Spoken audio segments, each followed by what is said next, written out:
రాజన్న సిరిసిల్ల జిల్లా వేములవాడ పట్టణంలో ప్రశాంత వాతావరణంలో బుధవారం ఇంటర్మీడియట్ పరీక్షలు ప్రారంభమయ్యాయి. ఎలాంటి అవాంఛనీయ ఘటనలు జరగకుండా పోలీస్ భద్రత ఏర్పాటు చేశారు. పట్టణంలో మొత్తం 3 కేంద్రాలను అధికారులు ఏర్పాటు చేశారు. ఈ సందర్భంగా డిఐఈఓ వై శ్రీనివాస్ మాట్లాడుతూ ఇంటర్మీడియట్ పరీక్షలకు అన్ని ఏర్పాట్లు చేశామన్నారు. ప్రశాంత వాతావరణంలో పరీక్షలు ప్రారంభమైనట్లు తెలిపారు. ఇంటర్మీడియట్ ఫస్ట్ ఇయర్ పరీక్ష కేంద్రాలను కలెక్టర్ సందీప్ కుమార్ ఝా బుధవారం ఆకస్మికంగా తనిఖీ చేశారు.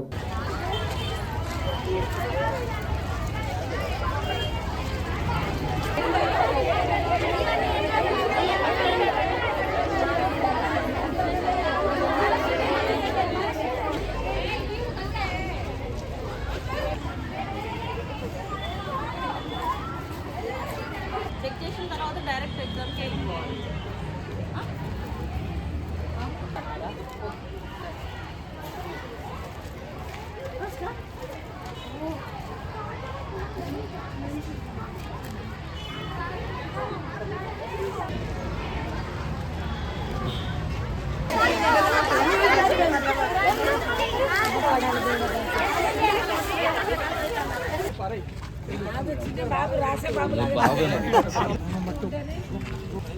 సంఘటనలు కొట్లాడుకోకుండా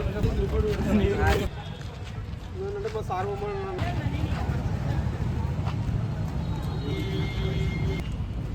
ఫోన్సేపు అలవ్ లేదు సార్ చెప్పండి సెంటర్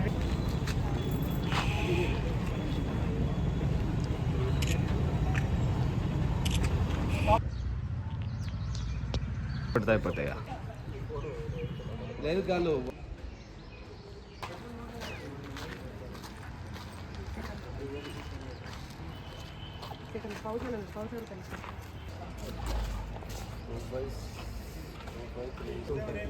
ఇలా 10th రూమ్లో లేదన్నా. నా పేరు శృతి, నేను కేజీబీవీ మరిపల్లి నుంచి వెళ్ళి వచ్చాను. మా ఉపాధ్యాయులు మాకు మంచిగా బోధించారు. మేము చక్కగా ప్రిపేర్ అయ్యి గవర్నమెంట్ కాలేజ్కి ఎగ్జామ్ రాయడానికి వచ్చాము. మా ఉపాధ్యాయులు మాకు చాలా చక్కగా బోధ చెప్పారు. ధన్యవాదాలు. నా పేరు జయాశ్రిత, నేను కేజీబీ మరిపల్లిలో 11వ తరగతి చదువుతున్నాము. మాకు ఈరోజు తెలుగు బోర్డ్ ఎగ్జామ్. మా ఉపన్యాసాలు మాకు ఉపాధ్యాయులు ఎంతో చక్కగా ఉద్బోధించారు. తెలుగు ఎగ్జామ్ మేము మొన్న మధ్యాహ్నం నుండి చాలా ప్రిపేర్ అవుతున్నాం. మేము వేములవాడ ప్రభుత్వ జూనియర్ కళాశాలకి ఎగ్జామ్ రాయడానికి వచ్చినాం. మా వాళ్ళందరికీ ఆల్ ది బెస్ట్, మంచిగా రాయాలని కోరుకుంటున్నాం. సో ఈరోజు ఇంటర్మీడియట్ మొదటి సంవత్సరం విద్యార్థుల పరీక్షలు ప్రారంభమైనాయి. అన్ని రకాల అరేంజ్మెంట్స్ చేసాము. ఏ రకమైన ఇబ్బంది లేకుండా పిల్లలకు కూడా ప్రశాంతంగా పరీక్షలు రాయాలని కోరుతున్నాము. అన్ని రకాల అరేంజ్మెంట్స్ కూడా పూర్తయిపోయినవి. పిల్లలు ఏ రకంగా కూడా ఆందోళన చెందవద్దు. ఈసారి మొదటిసారిగా హాల్ టికెట్ల పైన పరీక్షా కేంద్రం యొక్క లొకేషన్ తెలిపే విధంగా QR కోడ్ కూడా ముద్రించడం జరిగింది. దాని సహాయంతో వాళ్ళు సకాలంలో పరీక్షా కేంద్రానికి చేరుకోవాల్సిందిగా కోరుతున్నాము. So all the best to the children, all the best to the international.